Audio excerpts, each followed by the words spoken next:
Let's talk about Giving Tuesday today. So we're gonna talk about Giving Tuesday. We're gonna focus on planned and major giving within Giving Tuesday. And why are we talking about Giving Tuesday?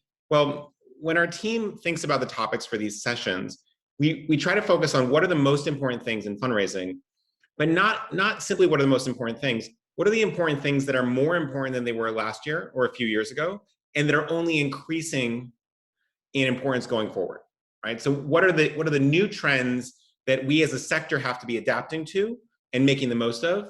And so Giving Tuesday is clearly one of those. We talk about things like millennials in giving. We talk about things like donor advised funds. We think about the rise of the stock market and how that's shifting philanthropy. And Giving Tuesday really falls into that category of things that we should really focus on because they're more important than they were in the past, and they will be more important in the future than they are today. So let's dive in. So quick agenda, we'll do some very brief introductions. We'll talk about how your week is going. We'll briefly go through the history of Giving Tuesday. It's really sort of helpful to understand where we started here. We'll talk about your own plans for Giving Tuesday, and then we'll talk through some strategies and do Q&A. So probably about 45, 50 minutes total. We'll have some time for questions at the end. A quick note is that we'll send the recording and the slides to you after. It usually takes a few hours for us to process the video. And what that means is that if you want to take notes now, feel free. If you want to just sort of sit back and try to ingest it, that's also okay. So we always get questions about that. So we'll send the slides around afterwards. Quick intros. My name is Patrick. I've met many of you in person or virtually, hopefully meeting some of you in person soon. Really fortunate to be the co-founder and co-CEO of FreeWill alongside my wonderful co-founder Jenny, who I'm very excited will be back on Monday from 3 months of maternity leave. So Jenny and her husband Pete just had a beautiful baby boy. And so I have been running the show solo and delighted to have Jenny back quite soon. And we are delighted to work alongside a team that is almost 100 people, which feels a little bit nuts, having raised more than $3.3 billion in terms of new planned gifts and major gifts, et cetera. And really just a wonderful, wonderful group of people. All right, and before we get started, one thing we'll do at the end of this session is we like to, at times, give away different books here. So we're gonna give away 20 copies of one of my favorite books called Breathe, which is basically about, or rather breath, excuse me. It's about breathing and the new science of a lost art and the history of breathing and breathing as relaxation techniques throughout history. Now, why are we doing this in advance of Giving Tuesday? Well, we know that with some version of opening up and some increased stressors and end of year giving, this tends to be a frenetic time for a lot of fundraisers and a lot of leaders in the fundraising space. And so this is just a helpful way to help you relax and stay calm, both in wild times, both professionally and personally. So at the end of this session, we'll drop a note in the chat. And there'll be a quick survey, and that way you just say, okay, great, I'd love to receive it, or I'd love to be in the running to receive it, and here's my address in case we need to mail it to you. So very simple there. All right, so how's your week going? Well, a couple things to note here. So if you think about this sort of ongoing trend of how people are doing in our sector, you do see the beginnings of a dip in happiness and an increase in anxiety compared to where we were, say, in middle of May. Now, obviously, things with Delta variant have been increasing, some level of stress. And so it's just something to keep an eye on. And hopefully you have a part of a community that will be helpful in what is a challenging time when I think many people sort of thought the worst was behind us. And it may be, but there's obviously a lot of new challenges ahead here. And so hopefully as a community, we can band together in this moment. We also see a slight dip in terms of people that are feeling very confident or hitting their goals. So not a huge shift, but down from 4.0, average 3.9 now. And so you see slightly less confidence in the 5s and 4s in terms of hitting goals this year. And so we'll keep an eye on this. All right, so let's talk about Giving Tuesday. So what is Giving Tuesday besides a day of the week where people give? So it's one of the biggest giving days of the year. And it takes place this year on November 30th. So it's the first Tuesday after Thanksgiving in the United States every year. Giving Tuesday is actually relatively new. So it was founded in 2012 by the 92nd Street Y, which is an organization in New York City, if you're not familiar with it. in partnership with the United Nations Foundation. And then it spun off after such success in 2019 to become a 501c3 organization. Now there's about 20 people on staff promoting this. So it's pretty significant. In 2020, there's some really interesting stuff here. More than $2.5 billion was given on Giving Tuesday, which is a 25% increase in 2019. And $750 million of this was raised online, which was a 46% increase from 2019. So you see a pretty significant jump in overall giving and an even larger jump in online giving. And this is a really important trend to pay attention to. This mirrors a broad shift of giving online, of all types of giving across the board. That's really interesting to see. More than 33 million adults participated in some way. That's 13% of the US population. Now, 17 million donated, 7 million volunteered, which is pretty impressive. You might think, where are the others? Well, the participation rates in Giving Tuesday tend to have a pretty broad definition. So it may include things like sharing a social media post or something else. But you can think about this as 17 million people donated, which is about 7% of the US population. It's a pretty significant number. And it's gonna be a big portion of your donors overall. So why are folks participating? Well, what we see is that people are primed to give on this day because there are so many messages coming from so many different avenues that it's really helpful, right? Marketing and fundraising is all about repetition. And what's happening is that other people are doing the repetition for you on a day like this. Two, we see a lot of interesting trends where Giving Tuesday is particularly good for recruiting new donors. And so it's a really good way to begin to expand your base. And then three, and this is really important. This is, if there's one takeaway here from the whole session, think about this. Giving Tuesday is more about giving than it is about your cause. And what that means is that people are primed to learn about giving on this day. And that gives you the opportunity to turn annual givers into major donors, right? So it's the only real moment where we have a lot of focus on giving as a habit and as a concept, as a methodology. And so it allows us to really inform people on how they might want to give better and smarter, which usually ends up in much larger gifts from exactly the same people. So this is a really important point. We'll come back to this throughout the session, but it's the most important takeaway from this. So if you have to go now. That's the most important thing to take away. So let's talk about this. People are primed to give. Giving Tuesday is the third biggest giving day of the year, just behind the last 2 days of the year. It's when many people are making their big year-end gifts well before when we traditionally think about that.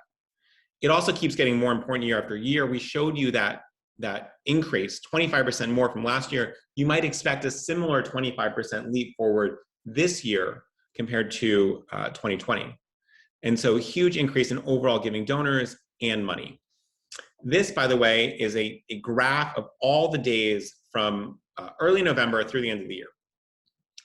And what you can see is you see these basically two spikes, right? One lasts for 24 hours. It's on Giving Tuesday. And then the other lasts for 48 hours, roughly, December 30th, December 31st, right? So those are your two big giving moments at end of year. And so we're really thinking about these. Also, you can look at the height of these graphs. It's actually remarkably close. So the number of donors is roughly equal between Giving Tuesday and end of year, and then end of year gifts do end up being a little bit larger. So interesting to note there. Thanks Kindful, by the way, for that research. Two, Giving Tuesday brings in more donors. It is extremely effective at recruiting new folks. So there are twice as many new donors joining than, say, December 31st, 3 times more than a typical disaster relief day, and 13 times more than a typical day. This matters because donors acquired on Giving Tuesday are more likely to give again than those acquired on a typical day. So this is really important, right? This is a really big moment to expand your reach overall. And so if you look at, this is what it looks like in terms of new donors, you can see by day, every day of the year. I assume, by the way, these sort of intermittent dips are weekends. There tend to be less giving on weekends. But you can see, okay, we had a Giving Tuesday now, which was a rapid response event around COVID. This is 2020. And then you can see how big Giving Tuesday is for increase in new donors. And then you can see the drop off on December 31st. So, still significant at the end of the year, but much, much more significant by Giving Tuesday. and just orders of magnitude more than every other day of the year. So really interesting stuff. You can also see this trending online, right? So this graph is a little confusing, but what you basically see is overall significant more giving online over offline from 2020 to 2019. And so cumulatively, donations shifted about 30% more online compared to offline last year, and that trend is likely to continue. So it's a really important shift here. What we're seeing, why did this happen, by the way? One, nonprofits are getting better at recruiting gifts online. Two, donors are just moving everything online. So compared to where we were at this time in 2019, the amount of mortgages happening online, the amount of used cars being bought online, the amount of house shopping being bought online, all these things that you would think of are definitely offline habits, even including among older Americans and older folks throughout the world. Suddenly this is all shifting. And so people are getting much, much more comfortable giving online and doing far more complicated things than donating online. And so now giving online, even major gifts, tends to be a little bit of an afterthought. All right. The other thing that's happening is that historically, annual giving has moved online before major giving. And yet now, major giving is also moving online pretty dramatically. And this is going to accelerate. So online giving via an intermediary, like a DAF, has gone up 17%. Online giving of stock gifts has gone up 21%. Online giving to nonprofits overall has gone up 24%. So you can see this huge shift in the way that major donors are behaving, as well as all donors. So older donors, more online, major donors, more online, all donors, more online, certainly younger donors, as online as they've ever been. And so you can see this sort of really big shift in the way that major gift officers, in the way that major gift teams are operating, where historically it's all been, you sit across the table and we have coffee. A lot of that is still relational. Some it's happening over video chat, but then a lot of it, those gifts are actually happening online as opposed to being executed some other way. What else is happening? Well, one of the things is that the research team, remember there's now a team of 20 over at GivingTuesday, they're doing some really important research. They found that high value donors are very likely to use online giving mechanisms, and it's one of the most visible moments for online giving. And so what does that mean? It means it's a really important time to increase awareness about the types of gifts that will get you larger gifts, right? And so we'll talk more about that in a moment, but this is really the pivot point. How do we help educate people about how to give more in a way that will feel good to them and dramatically shift your ability to hit your own goals this year? So let's talk about, thanks Joey, by the way, for asking what a DAF is. A DAF is a donor advised fund. We sometimes use that shorthand, but thank you for that question. So let's talk about your plans for GivingTuesday. When we asked you about, what are the words you use to describe GivingTuesday, you can see them here. Really positive feelings among the nonprofit world: opportunity, new, impact, give, excited, great, results, and then some things like stressful, saturated, etc. But for the most part, really, really strong thoughts overall. We asked you if your organization is participating, and wow, 75% said yes. Only this tiny sliver, let's call it 5%, said no. 15% are undecided, and some folks don't know. But you can see overwhelming participation. We don't really have stats for what you would have said a year ago, but it's really interesting to see how powerful this has become. So what are you actually doing for GivingTuesday? Well, 70% are posting on social media, 60% are emailing supporters, 45% are creating a special GivingTuesday donation page, 26% are calling or sending one-to-one emails to major donors. As a quick spoiler, this should be way higher, right? Your major donors are giving to many places. They're hearing about GivingTuesday all the time. And the last thing you want them to do is only hear from the other places they're giving and not from you. So this should be at 70, 80, 90%. Peer-to-peer fundraising, about a quarter. And that's where we are. I'll leave these up for a second so people can see what their peers are doing. The biggest thing here that needs to go up is the calling and sending one-to-one emails to major donors. That should be a really big shift. What types are we most focused on? About 3/4 say regular cash, a quarter say major gifts, 20% say stock gifts, IRAs This is really important, donor advised funds, et cetera, and bequests. Big things here in terms of just general commentary on the plans. These major gifts, the stock gifts, and the QCDs need to push way up. Now, why is that? Well, if you're soliciting regular cash, many of you are going to have a huge percentage of your donors who are over 70. Those are the people that are eligible for these qualified charitable distributions. Those gifts, if you get a QCD from the same person, it's going to be 5, 6, 10 times larger than your cash donation. If you're getting stock gifts from the same people, it's going to be 5, 10, even 100 times larger than your cash donation, and those really need to push up. So we'll talk more about that in a moment, but this is really the time to switch people away from giving cash, which just is endemically smaller gifts.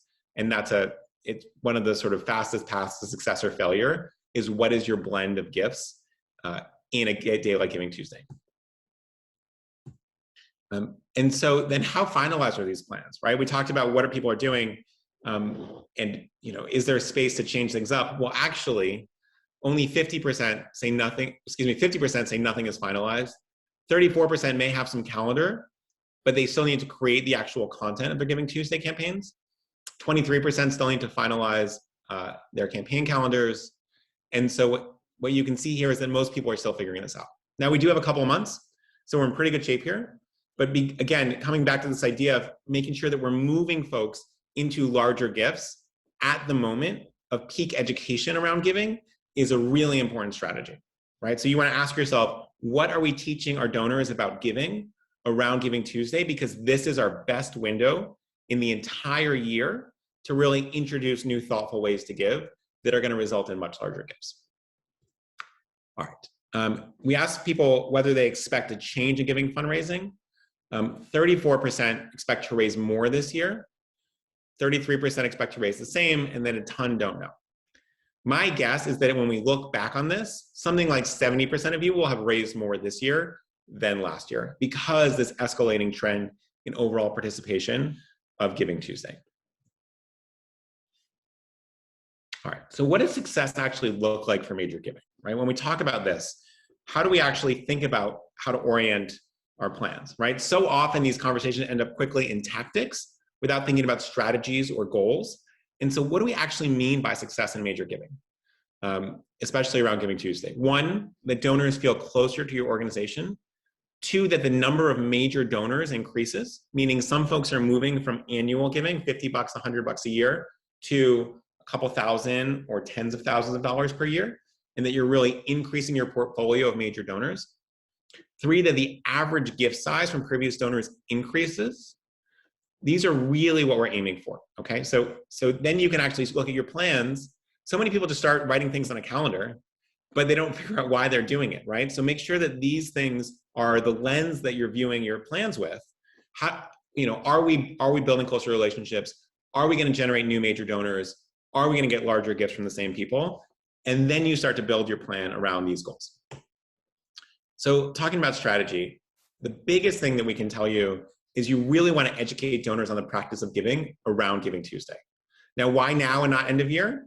Well, look in your own personal lives and imagine all the things that are happening between, say, December 20th and December 31st. You don't really have time to go out and learn new things. There's a ton of other family engagements, social engagements, et cetera. And so Giving Tuesday is really the moment to educate folks on the practice of giving. On average, donors gave to 4 different organizations last year. And this is the only worldwide event. So it's the time that people are thinking about giving to multiple organizations at the same time, along with end of year. As I mentioned, it's the #1 moment to educate people about the practice of practice of all giving and change behavior. So when we look at how donors are giving, you can see that about half give to 1 or 2, a third give to 3 or 4, 1 in 6 or so give to 5 or 6, a handful of folks give to 7, 8, 9, 10, 11 plus, right? So 5% of all donors are giving to more than 11 organizations on this day, which is really remarkable. And so what you see here is that people are really thinking about giving as a portfolio approach, as a practice, and not simply about your mission. So let's talk about the actual strategy. In the weeks leading up to Giving Tuesday, you want to educate your donors on the best way to give for any of their giving, right? We can allow and accept and celebrate the fact that they're giving to multiple organizations. And what it means is that people are much more open to hearing about the practice of giving, knowing that it's going to be applicable not just to you, right, for the benefit of your organization, but for all of their giving. And so they're much more open-minded when you have this frame on things. And this means, what are we educating people on? We're educating them on tax advantage gifts like gifts of appreciated stock, where people save on two types of taxes. Many of you know this, but just as a quick refresher for those that don't, if you donate stock in America, you avoid capital gains on that stock, and you get a full income tax deduction for the full value of that stock, right? So it tends to be incredibly beneficial. For most people, it's the most tax advantage way they can give. Qualified charitable distributions are these gifts that have grown enormously in the last 3 years. These are tax-free gifts from an IRA for donors over 70. And things like donor advised funds, which have also been growing about 25% a year. And these are tax advantage accounts where money is already set aside for charity. So how do we actually do education? So education can happen across a lot of channels beyond just mass emails. And you want to think about how you can send people to non-cash giving pages. Some people are using website banners, PSs and emails, newsletters, even things like the signature in your email, which is sort of a nice to have. It's not going to drive a lot of giving, but important just to sort of continue the repetition. And this will put your nonprofit at a huge advantage, right? What we see across the board, and there's really great research on this, is that donors give significantly more when they give out of their wealth or their investments than when they give out of cash, right? 90% of all wealth in the US is in assets and not in raw cash. Plus they pass on tax savings, which sort of incentivizes them to give more and ends up with much bigger gifts to you. These are all from exactly the same donors you already have. We also see from the research that mentioning tax savings increases charitable interest. And this is just academic research that has happened across large groups of donors. Big shout out to our friend Russell James for doing most of this research as well. So just as a sample email, let's look at one here. This is sort of in the realm of for any of your giving and how you might actually talk to somebody about this. When we send around the slides, you should feel free to just copy and paste this and use it yourself. And I'm glad we were able to catch up for a bit last week. It was great to hear about your new puppy. I wanted to follow up since you mentioned that you typically make end of year giving decisions in November. Giving Tuesday, a day of global generosity is November 30th. Many of our supporters are taking advantage of a few tax savvy ways to give on that day, including giving shares of appreciated stock, et cetera, et cetera. I share this in case it's helpful for any of your giving, so you can have a greater impact for any of the causes you support at a lower cost to you. I'd love to chat with you about in more detail, et cetera. How does Tuesday sound? And what we're doing here is we're really adding a lot of value to the donor and with an openness that this will be helpful for any of their giving. Now, what that means is they'll read it more closely and you can bet it's going to shift giving to your organization. So it's a really thoughtful way to do it. So that's our top strategy. Second, really thinking about, okay, once people are educated, is it actually easy to give this year? What we saw is that nonprofits that accept appreciated assets like stock actually grow 5 times faster than those that take only cash. So one of the big things once you've educated folks is making sure it's easy to give these types of gifts. By October 1st, right? So just start setting some mental deadlines in your own head. You want to make sure that by October 1st, you've created or update website pages for all of your non-cash giving options that you accept. So stocks or donor advised, et cetera. You want to use a form on these pages to collect donor info before revealing how to make the gift. This way that you have a really good sense of who's giving what. One of the challenges with things like stock giving or donor advised funds is that you often get anonymous gifts, which is, it's still nice to have the gift, but it's really bad because you can't ask those folks for giving next year and steward them and thank them, et cetera. And for stock giving, it means you can't give them the appropriate tax information and tax receipts, which is a really, really big problem. Plus, you really want to link all these giving pages on your donate page, as opposed to simply on some ways to give page that is much less trafficked. So this is a really big shift. Our friends over at the Southern Poverty Law Center do this quite well. This is the top half of their standard checkout donation page. So it's really important that it's there alongside cash options. And what you'll see here is that someone who is going to come here and give $100 are now instead giving $10,000 in stock.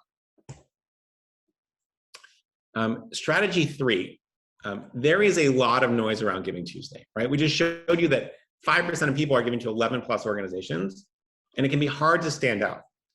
So to break through this, you want to check in with major gift prospects and previous donors at least a month in advance without asking for gifts. Your goals here should be strengthen the relationship, learn more about their philanthropic interests, right? So that's where we are here. How do you do this? For emails and phone calls, you want to think of this as a two-part strategy. The first is a touch point. Just check in how they're doing. Obviously, the world is a little bit upside down right now. Update them on the impact that you're having, especially within the context of what's happening. Ask if you can follow up with specific options to get involved on Giving Tuesday, including non-monetary ways. So when you mention that there are some non-monetary ways, again, it sort of reduces defensiveness and it really opens up that conversation. So that small couple words at the end here are really, really important. In your second touch point, you want to let them know about several ways they can help this Giving Tuesday, including non-cash donations, and then including volunteering, right? And many people will say, oh, I'm not really ready to volunteer. Let me go give a major gift instead. Or they'll want to do both, right? You don't have to frame it as pick one. Our research shows, or the Giving Tuesday research shows, that many people have a strong preference for multiple actions on Giving Tuesday as opposed to just one. So maybe they'll volunteer, which remember brings you close to the organization, and they'll give stock, and maybe they'll even think about making a planned gift as well. So there's really good avenues here as well. One thing we really, really love is this thinking of you email. We talk about it with some frequency, but it's because it's wildly effective and wildly efficient. What do we mean by that? We mean it takes you 90 seconds to write, and it has a massive impact on a donor. So here's what we mean by this, right? We're going to note something we see. We're going to tell the donor how they impacted that, and we're going to keep it really, really short, okay? So basically as much as you can type in a minute and a half and then get out of the way. Hey, Steve, this is an example. I walked past Charles on campus today. He was explaining a geometry concept to another student. I think he was doing a pretty good job. I know that you know the scholarship you funded is making a big difference to Charles, but I thought you'd like to know that it seems to be helping the other kids too. If you have time next week, I'd love to catch up and hear about your trip this summer. How does Tuesday sound? Have a great day.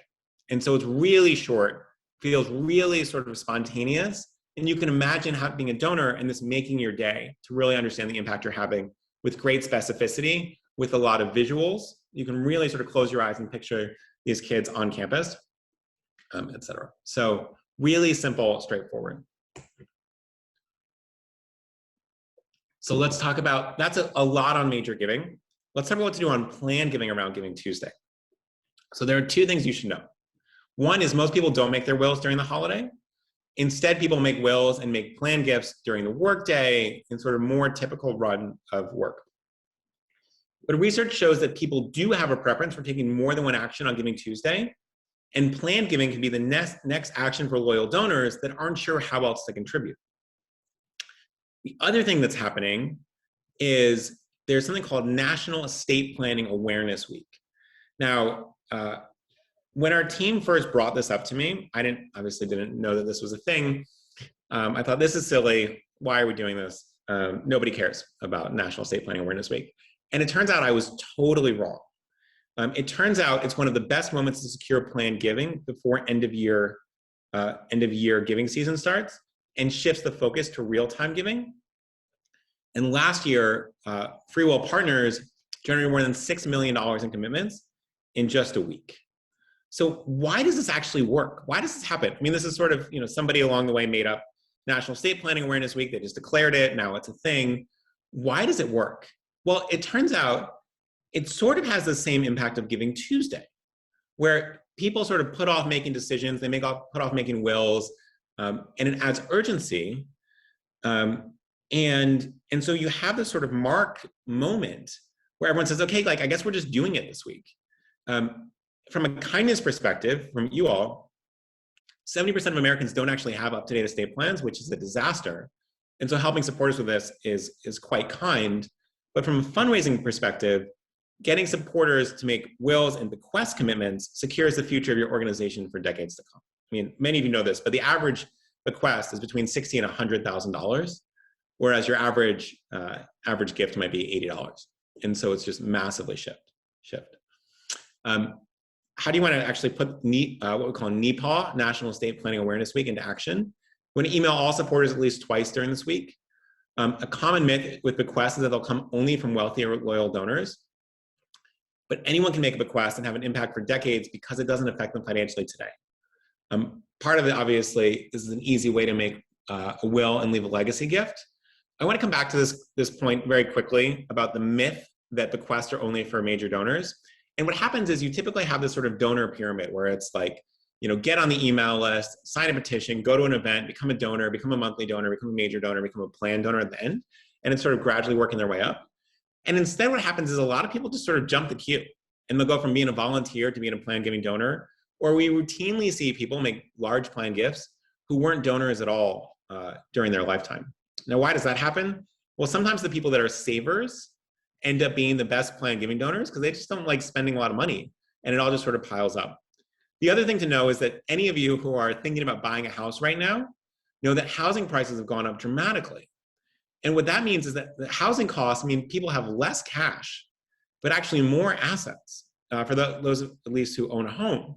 And so if you're in an area like DC or Boston or San Francisco or Austin or New York or Seattle, where all these housing prices have gone up so dramatically, well, suddenly all this wealth has accrued without someone making more money or even their other investments growing so much.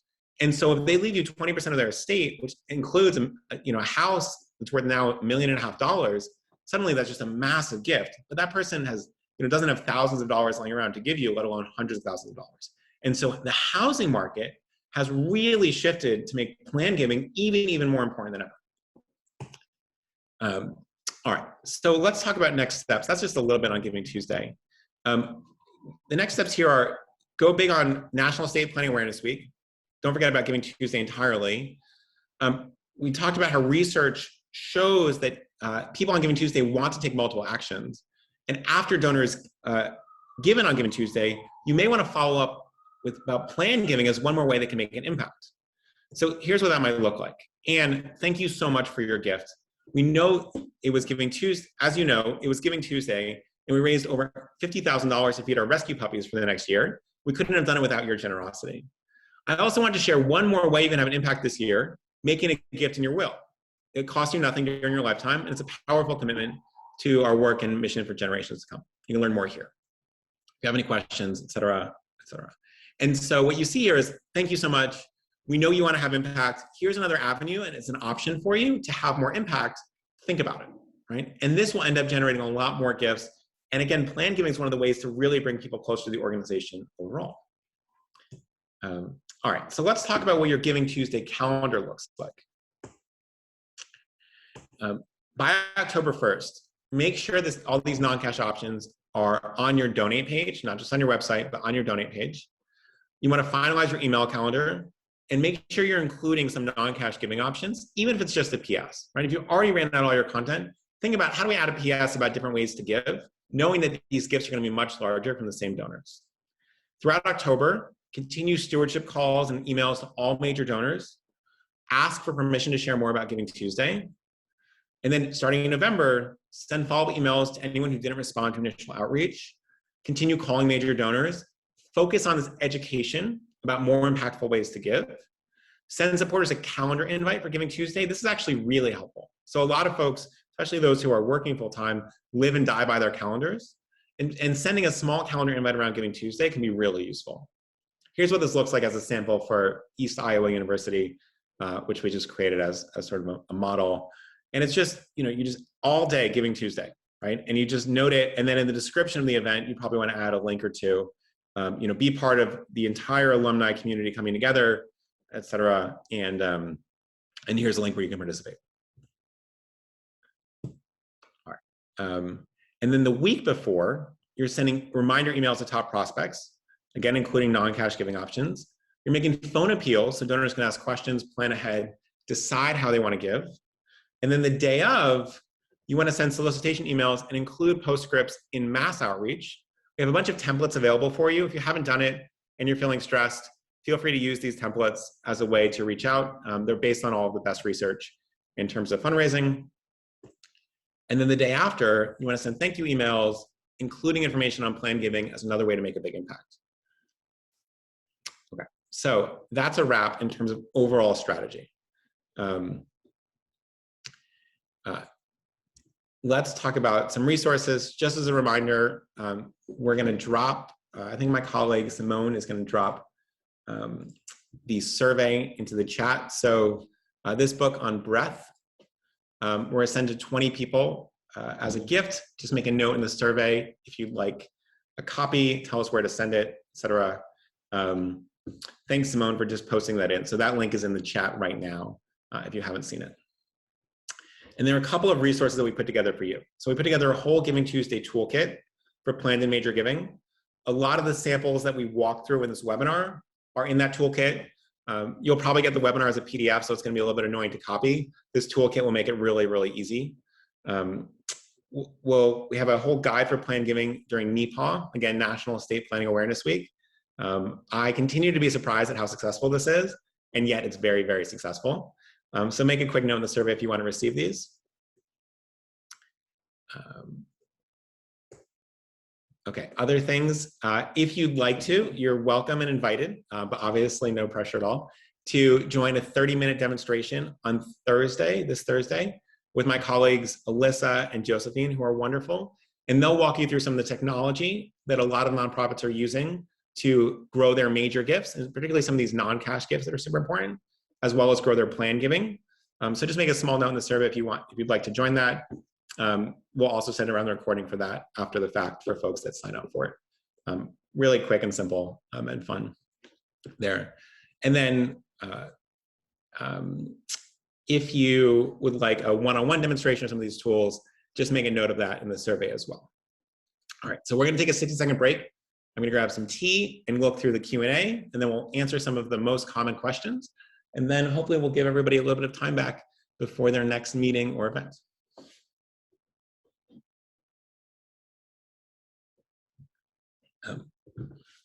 Thank you, Simone, for putting the link in the survey. So 60 seconds.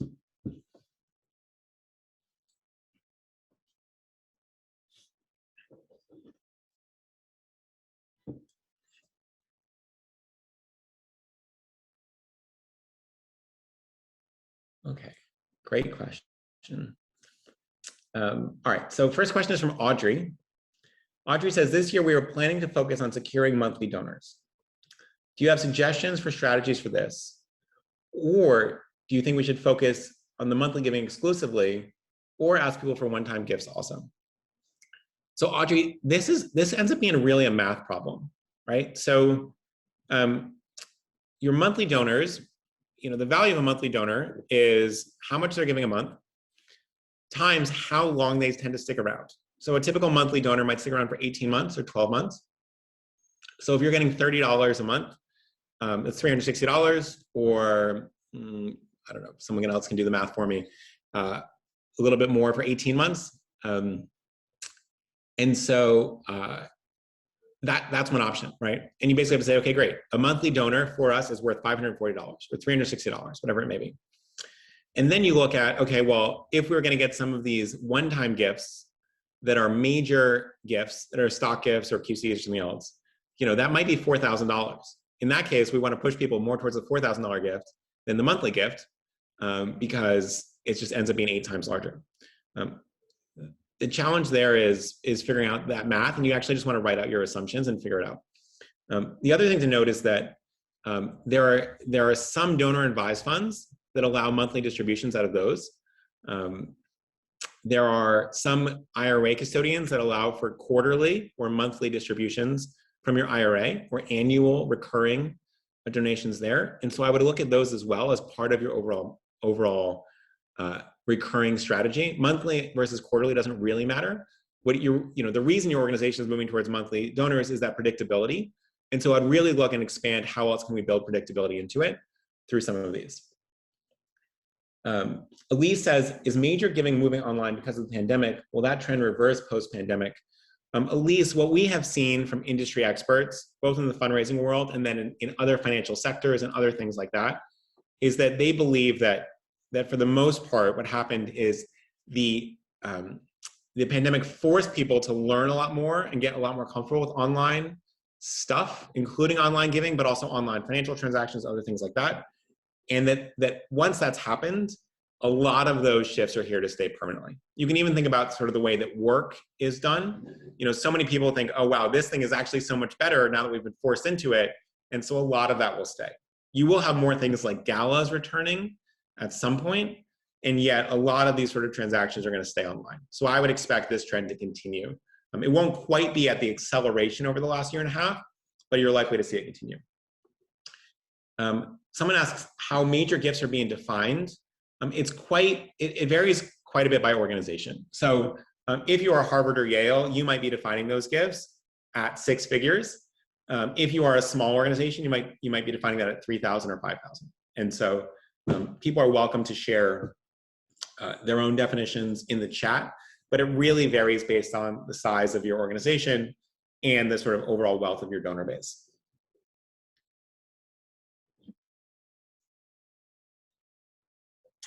Other questions?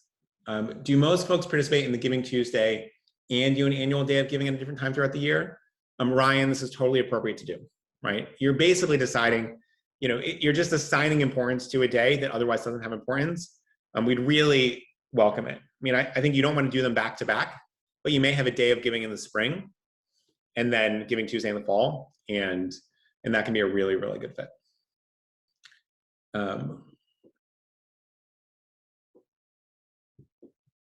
Let's see what else. For strategy 3, and this is the meaning sharing a touch point, building relationships with major donors, would sending out our annual report be a good touch point?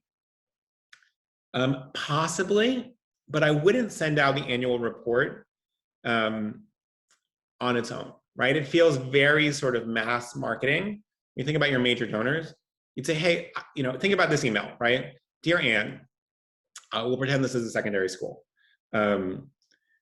You know, dear Anne, thank you so much for donating in the past. I wanted to share our annual report with you. In particular, I think you'll find the updates on the music program on page 19 really interesting, and some of the pictures there. We know you helped fund this program in the past, and I'd love to share the success it's having, right? That's very different than just sort of blasting out an annual report, and will be a lot better. So think about that as a strategy. All right, let's do one more question, then we'll pause here.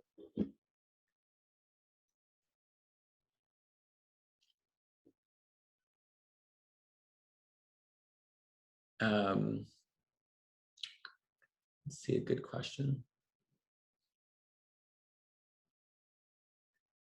Do you have call scripting or outlines for major donor calls? You have a small 2-person team and have so much on our plates that knowing what works and what doesn't makes me less apprehensive to speak about major giving. Yes. So in the Giving Tuesday toolkit that's in the survey, we have a whole call script based on all of the research and science around what works best. So feel free to use that. If you're newer or you're a smaller team, feel free to use it verbatim. If you already have your own methodology, it's worth taking a read for it and seeing, oh, maybe I'll add this or maybe I'll add that. And so if you're totally new, feel free to use it verbatim. And then if you're more advanced here, you know, you might want to take a look and see, is there anything here that I haven't thought of that might be really useful to make me more effective? You know, the best thing we can do is make you more effective in the conversations you're already having, because you're already putting all that work in. And so without any extra effort, how do we get larger gifts and get more gifts overall? All right. Let's wrap up there. We'll give everybody about 13 minutes back before the hour. And just a huge thank you overall. I'm really just delighted to spend this time with you.